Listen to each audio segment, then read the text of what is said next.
Glórias a Deus. Paz do Senhor para todos os irmãos em Cristo Jesus. Que Deus os abençoe grandiosamente. Estamos iniciando, meus amados, mais um momento de ensino da Palavra de Deus. O Senhor Deus tem nos dado graça, tem nos auxiliado, nos ajudado, e nós temos estado a aprender da Palavra do Senhor todas as sextas.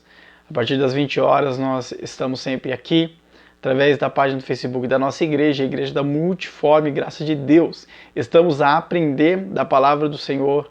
Cada vez mais, Senhor Deus tem nos dado do conhecimento da Palavra, né, através destes ensinos, né, diversos temas o Senhor Deus tem manifestado em nossos corações e através aqui do ensino da Palavra do Senhor.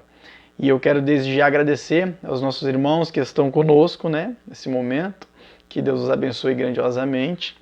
E pedir, meus amados, para que, caso aconteça alguma coisa com o áudio, aí, se não estiver bom, os irmãos dão um toque, tá? No último ensino, o áudio não estava legal porque o microfone está com problema, né? Aquele microfone que eu estava usando, ele estava com um problema.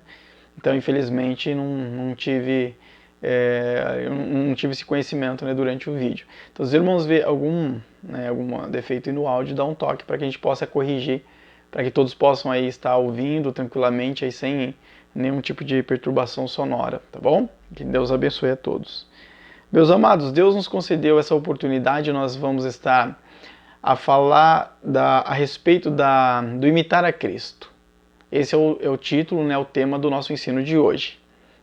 Imitadores de Cristo, né? E logicamente, por base disso, nós vamos estar pegando 1 Coríntios capítulo 1, verso de número, capítulo 11, verso de número 1, né? Que o apóstolo Paulo diz assim: sede meus imitadores, como também eu de Cristo. Ou, em outra tradução, como eu também sou de Cristo, né? Sede, pois, meus imitadores.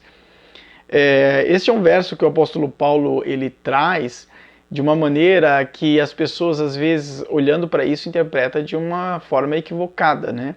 Até porque ser imitador de Cristo parece ser algo impossível. Mas não é impossível. É muito difícil, obviamente, mas não é impossível, porque o próprio apóstolo Paulo, ele pede para que os irmãos ali de Corinto sejam imitadores de Cristo, né? Então não é algo impossível, é algo possível, tá?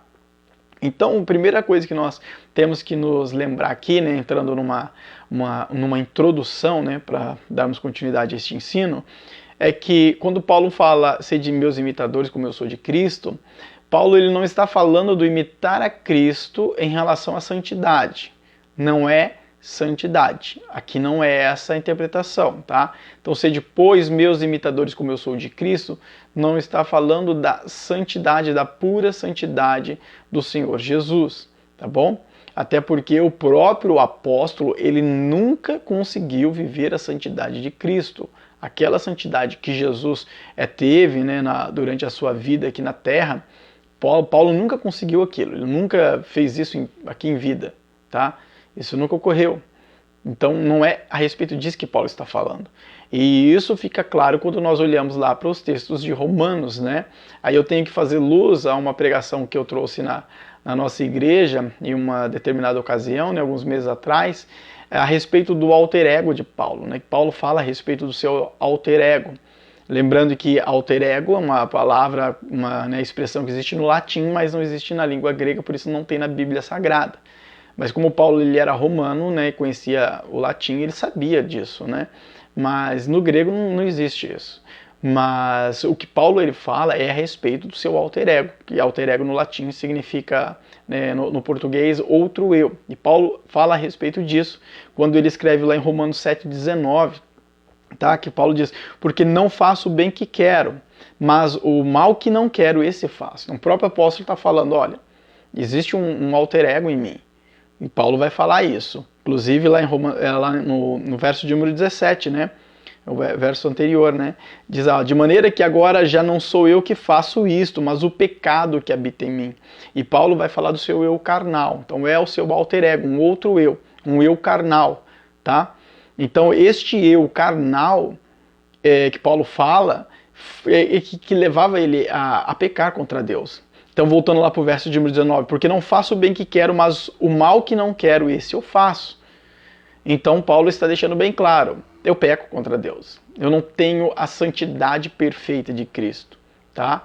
Então, quando Paulo diz ser depois meus imitadores como eu sou de Cristo, Paulo não está falando a respeito da santidade de Cristo, porque Paulo não conseguia ser imitador da santidade de Cristo. Porque aqui em Romanos ele deixa bem claro, o mal que não quero fazer, né, em outra tradução, eu faço. Então, como assim? Então, se fosse a respeito da santidade de Cristo, este verso não poderia existir. Então, Paulo, quando ele diz ser de meus imitadores, ele não está falando da santidade de Cristo, tá? Então, o que significa essa palavra imitador? Imitador no grego, na língua grega, né, que foi a língua grega foi o que Paulo escreveu no texto aliás, todas as epístolas, né, foram escritas em grego, o Novo Testamento foi tudo escrito em grego. E Paulo, né, mesmo conhecendo o latim, ele escreveu em grego a Epístola aos Romanos. E por quê? Porque a língua grega, na época, era uma língua universal, se falava praticamente em todos os lugares. Basicamente é como o inglês hoje. Em qualquer lugar do mundo que você for, praticamente se fala o inglês. Então é uma língua universal, digamos assim, né? O inglês é uma língua universal. Na época de Paulo, o grego era uma língua universal. Tá? Até os romanos mesmo ali não falavam em grego também, né? Se comunicavam em grego. Então, Paulo ele escreve ali em grego, quando ele diz imitadores. E a palavra imitador no grego se fala mimates, que significa o mesmo que imitador mesmo, propriamente dito, e também seguidor. Tá? Então significa de fato imitar e seguir, significa seguidor. Ok? Então quando Paulo ele fala ser de meus imitadores, em grego ele está falando ser de meus seguidores, como eu sigo a Cristo. Tá? Então não seria se tornar como, se transformar nele, mas fazer as coisas que ele fazia. Ok? Até mesmo a palavra mímico, a raiz dela é justamente essa palavra aqui, tá? Mimates no grego, que seria o imitador que Paulo está trazendo aqui.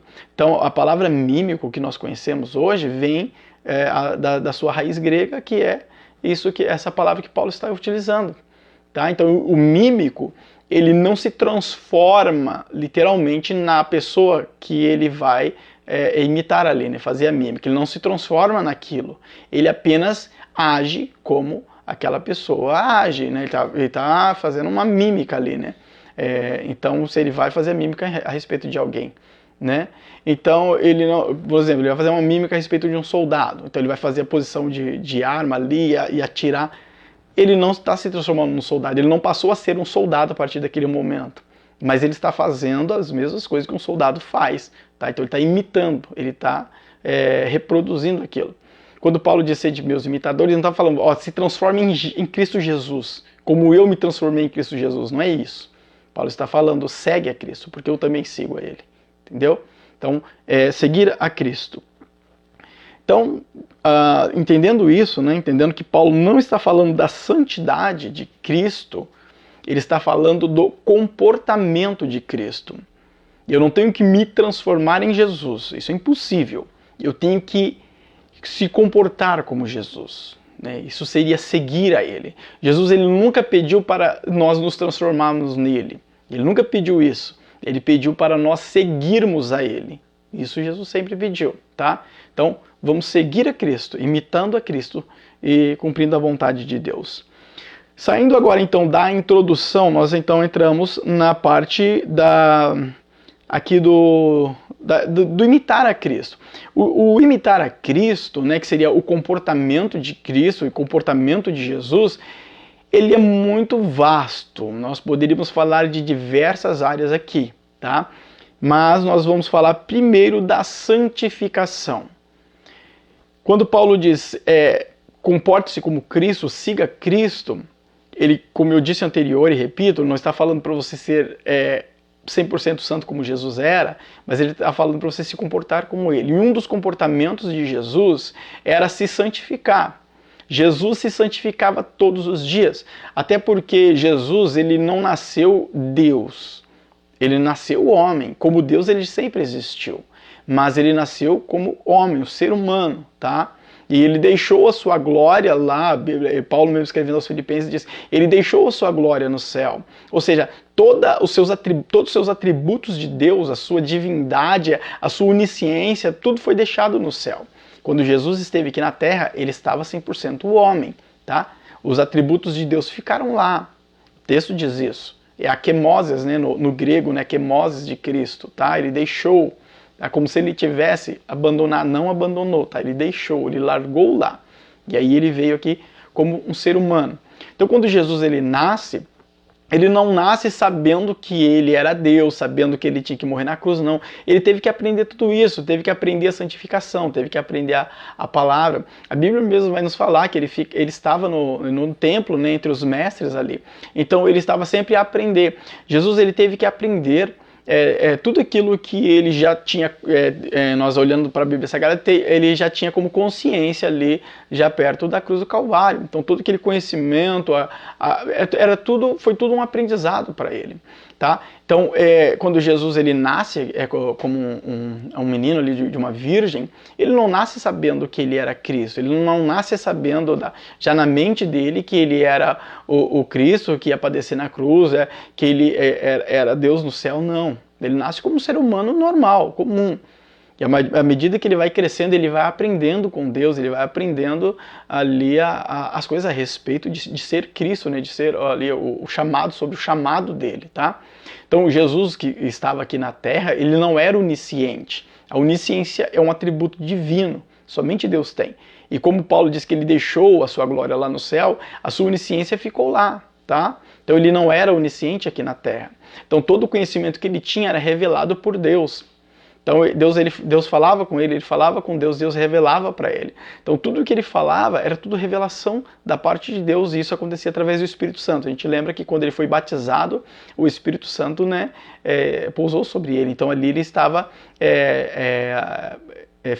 mais fortalecido espiritualmente falando, né, para iniciar o seu ministério. Então acontece através do Espírito Santo. E o conhecimento que ele teve antes disso, tudo veio da parte do Senhor. Tá bom? Então, Jesus, ele teve que aprender isso, tá? E a santificação de igual modo, como um ser humano comum, natural, 100% humano, Jesus ele tinha que se santificar todos os dias, ele era tentado também, mas sempre se santificando, tá? Hebreus capítulo 4, verso de número 15, olha o que o escritor aos Hebreus ele diz. Porque não temos um sumo sacerdote que não possa compadecer-se das nossas fraquezas, porém, um que como nós em tudo foi tentado, mas sem pecado. O escritor aos Hebreus está falando a respeito de quem? De Jesus, o sumo sacerdote, né? E ele diz que Jesus ele foi tentado em tudo. Quando ele diz tudo, é em tudo. Ele foi tentado em tudo, mas sem pecado. Ele não pecou contra Deus.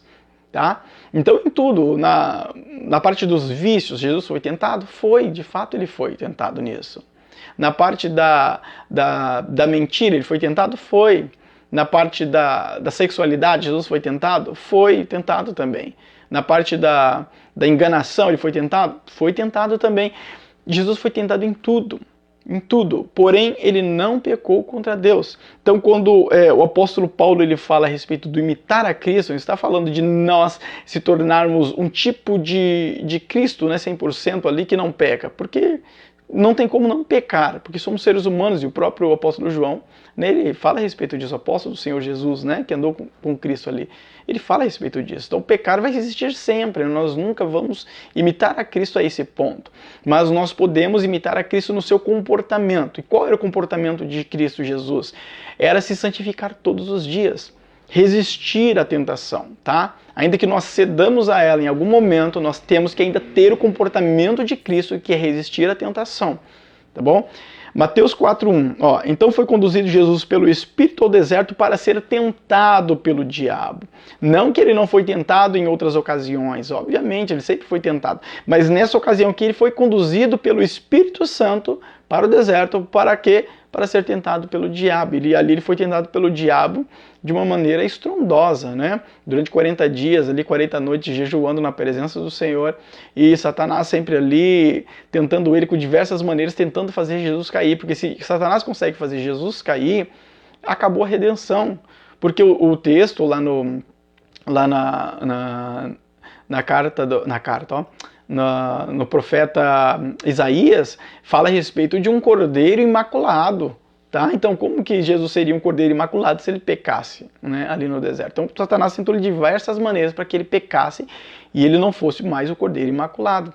Tá? Só que Jesus não pecou, porque Hebreus, né, Escrituras Hebreus 4,15 deixa bem claro. Foi tentado em tudo, porém sem pecado.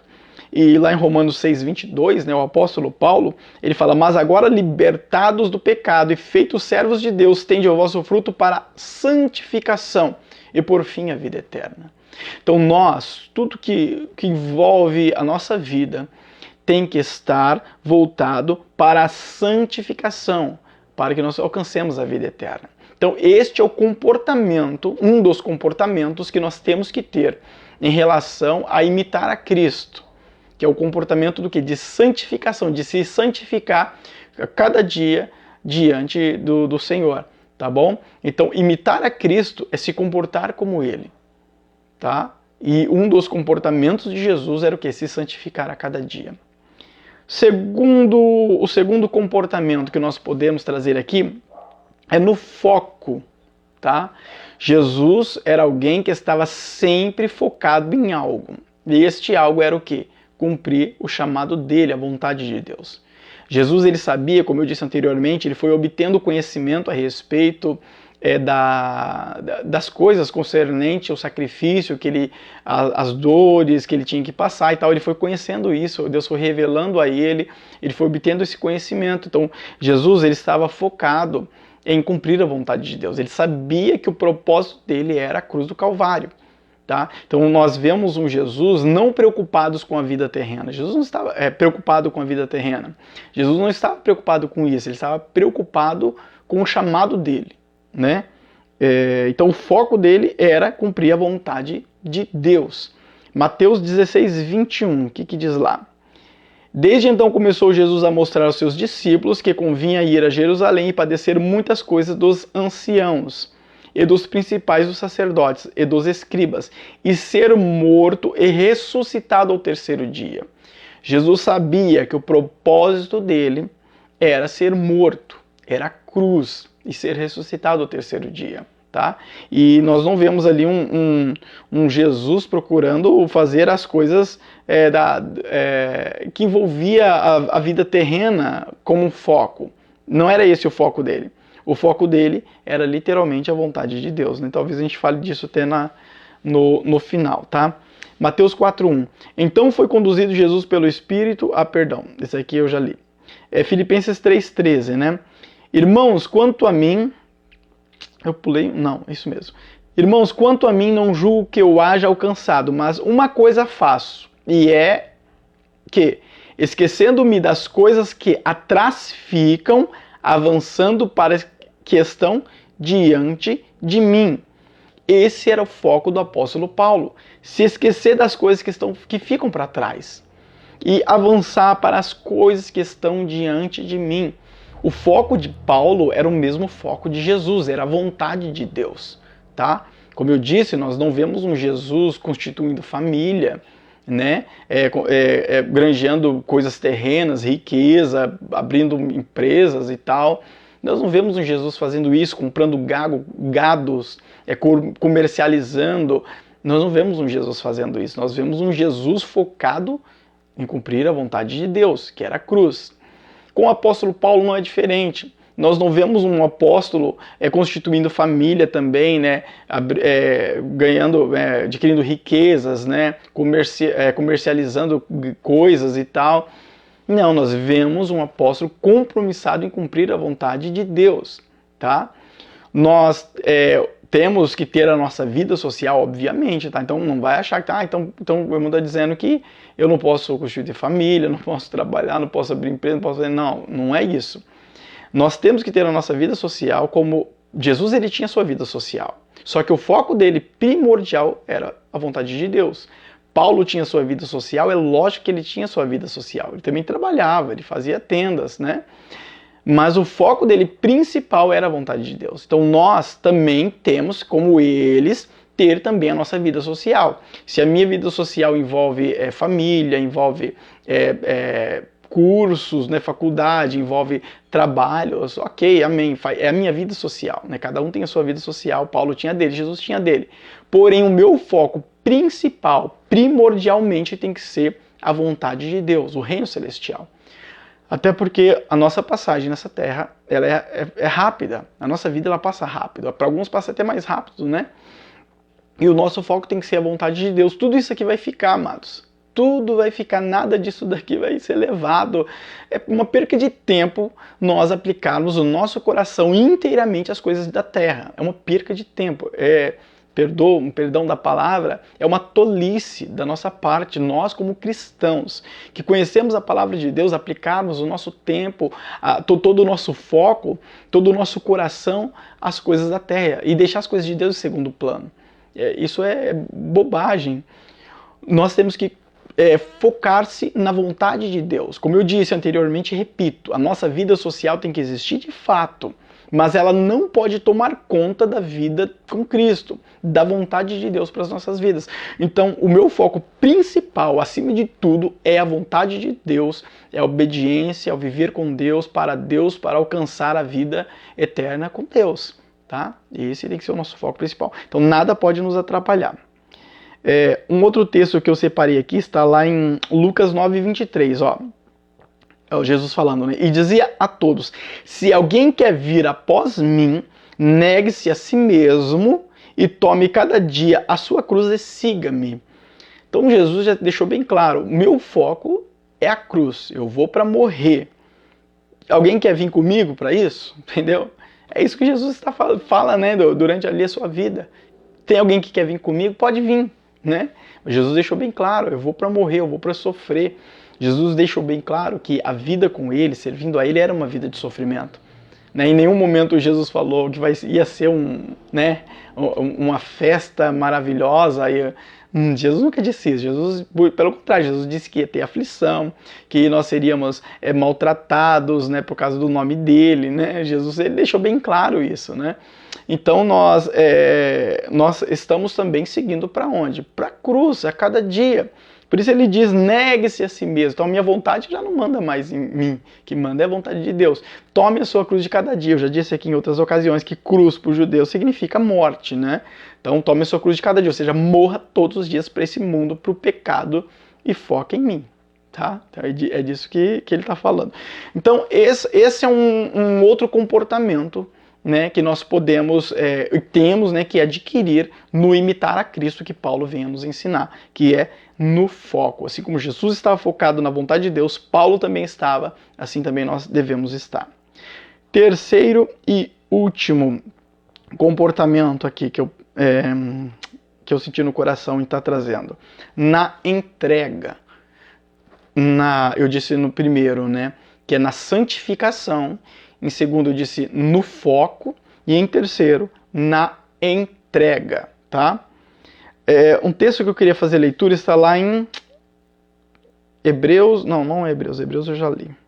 Está lá em João 4:34, que diz assim: Jesus disse-lhes: a minha comida é fazer a vontade daquele que me enviou e realizar a sua obra. Né? Em outra tradução, você vai ler: a minha comida é fazer a vontade do meu Pai.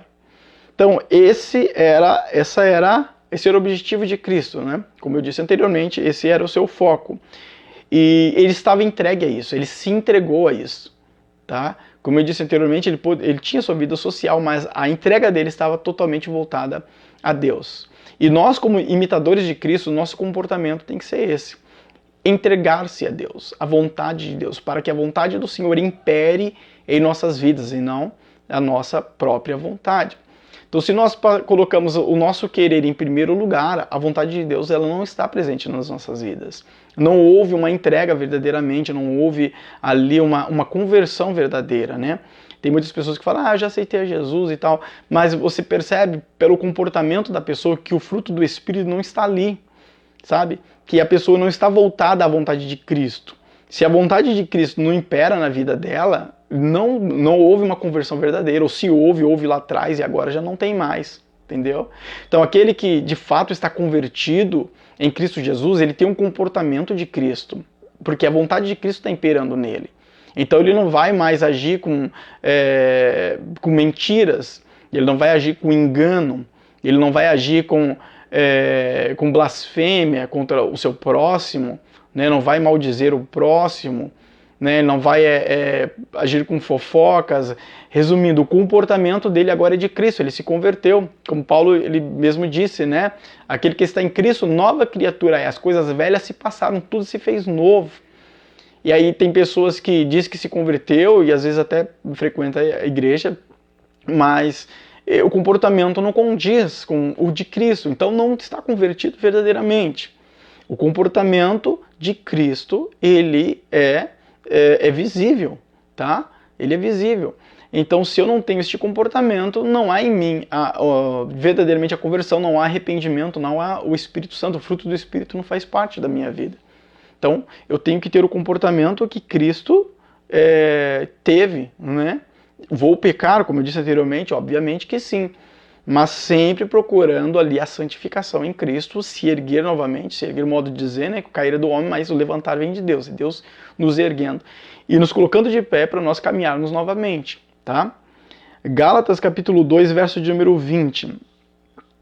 Já estou crucificado com Cristo e vivo não mais eu, mas Cristo vive em mim, e a vida que agora vivo na carne, vivo-a pela fé do Filho de Deus, o qual me amou e se entregou a si mesmo por mim. Olha que versículo maravilhoso, amado, lindo demais. Paulo diz, eu estou crucificado com Cristo, não sou eu quem vivo, mas é Cristo que vive em mim. Como eu disse anteriormente, né, e repito, é o comportamento de Cristo agora. É a vontade de Cristo florescendo. Já não é mais eu que mando aqui, mas sim Jesus Cristo, tá? Então todas as minhas ações, as minhas reações e atitudes vão ser como se Cristo estivesse tomando as atitudes, reagindo, agindo, sabe? Todo o corresponder da minha parte em relação a qualquer coisa vai ser como se Cristo estivesse ali, né? Vamos lembrar aqui de uma coisa, nós não nos tornamos cristãos perfeitos. Nós podemos dar um deslize ali, dar lado ao diabo, o diabo nos usar ali a carne, o pecado imperar em dado momento, isso pode ocorrer? Pode.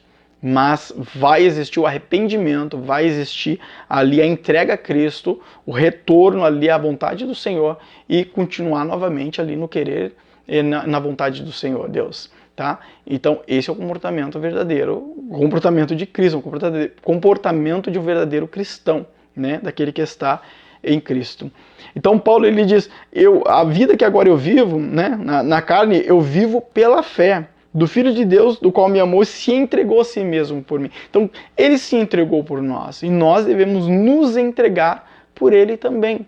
A entrega de Jesus foi o quê? Não vou cumprir a minha vontade e o meu querer, vou cumprir aquilo que eu tenho em mim, que é o quê? Morrer na cruz por amor aos meus filhos. Essa era a vontade de Cristo, esse foi o propósito de Cristo. A vontade dele era passar por aquilo, nós já vemos ele no Getsemane falando, ó, passa de mim esse cálice sem que eu beba. Tá? Mas ele deixou bem claro, se não tiver outra maneira eu vou. Por quê? Ele não queria, humanamente falando, não. Mas ele não deixou a sua vontade humana imperar. Ele fez o que era a vontade de Deus. Nós, como cristãos, também não podemos deixar a nossa vontade humana imperar, sim a vontade de Deus. O último verso para a gente terminar, Romanos 12, 2. E não sede conformados com este mundo, mas sede transformados pela renovação do vosso entendimento, para que experimenteis qual seja a boa e agradável e perfeita vontade de Deus. Então, Paulo ele diz, não sede conformados ou não vos moldeis, né, as coisas deste mundo. Mas a nossa alma, a nossa mente, ela tem que ser transformada e tudo acontece em Deus. Tá? Então eu não posso me moldar a este mundo, não posso me encaixar nele. Pelo contrário, eu tenho que ficar deslocado do mundo. Tá? No mundo, o cristão tem que se sentir um peixe fora d'água, porque ele não é do mundo, ele é de Deus. Se o cristão ele se sente bem no mundo, alguma coisa está errada, porque ele não pode se moldar ao mundo. Se ele se molda ao mundo, ele não é de Cristo, ele não é de Deus.